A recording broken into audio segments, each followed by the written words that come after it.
आओ बच्चों, इकट्ठा हो जाओ। आज हम एक बहुत डरावना एडवेंचर पे जा रहे हैं, लेकिन चिंता मत करो, ये सब मजे के लिए है। क्रीपी टॉय स्टोर एडवेंचर में आपका स्वागत है। ये सब एक ठंडी धुंधली शाम को शुरू हुआ। एमा और उसका छोटा भाई मैक्स ट्रिक और ट्रीटिंग कर रहे थे। तभी उन्हें एक पुराना रहस्यमय खिलौनों की दुकान दिखाई दी जो उन्होंने पहले कभी नहीं देखी थी। बोर्ड पर लिखा था मिस्टर टिबल्स टॉय एम्पोरियम। उत्सुकता से उन्होंने अंदर जाने का फैसला किया। जैसे ही उन्होंने चरमराते हुए दरवाजे को धक्का दिया, एक छोटी सी घंटी बजी।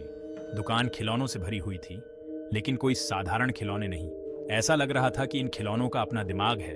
गुड़िया जिनकी आंखें आपका पीछा करती थीं, टेडी बेयर्स जो रहस्य फुसफुसाते थे, और खिलौना सैनिक जो खुद ही मार्चिंग करते थे। एमा ने एक प्यारी सी क्लाउन डॉल उठाई, लेकिन जब उसने उसका पेट दबाया तो वह अजीब तरह से गिगल करने लगी। मैक्स को एक ऐसा रोबोट मिला जो बीप करता था और लाइट जलाता था, लेकिन जब उसने उसे बंद करने की कोशिश की तो वह चलता ही रहा।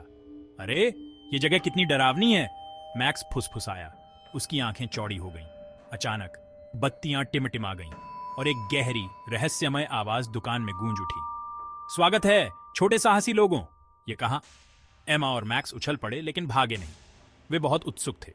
परछाई से दुकान का मालिक मिस्टर टिबल्स प्रकट हुआ।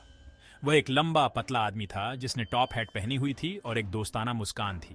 डरो मत, उसने कहा। ये खिलौने जादुई हैं जो मस्ती और थोड़ा डर फैलाते हैं। मिस्टर टिबल्स ने उन्हें चारों ओर दिखाया। प्रत्येक खिलौने का परिचय ऐसे कराया जैसे वे उनके प्यारे दोस्त हों। यह बेला द बैलरीना है, उसने अपने बॉक्स में नाचती हुई एक गुड़िया की ओर इशारा करते हुए कहा। और यहां हमारे पास सर स्नगल्स हैं, जो बहादुर टेडी बेयर नाइट हैं, उन्होंने चमकते हुए कवच में एक टेडी बेयर दिखाते हुए कहा। लेकिन फिर मिस्टर टिबल्स उन्हें दुकान के पीछे ले गए, जहां सबसे डरावने खिलौने छिपे हुए थे। वहां एक जैक इन द बॉक्स था जो बिना किसी चेतावनी के बाहर निकल आया, और एक डरावना वेंट्रिलोक्विस्ट डमी था जो खुद ही पलकें झपकाता हुआ प्रतीत हो रहा था। ये खिलौने सबसे बहादुर बच्चों के लिए हैं, मिस्टर टिबल्स ने अपनी आंखों में चमक के साथ कहा। जैसे ही एमा और मैक्स ने सोचा कि उन्होंने सब कुछ देख लिया है, कमरा बदलने लगा। खिलौने अपने आप हिलने लगे, गुड़िया नृत्य करने लगी, सैनिकों ने मार्चिंग शुरू कर दी, और टेडी बेयर्स टी पार्टी कर रहे थे। एमा और मैक्स खुद को हंसने और मस्ती में शामिल होने से रोक नहीं सके।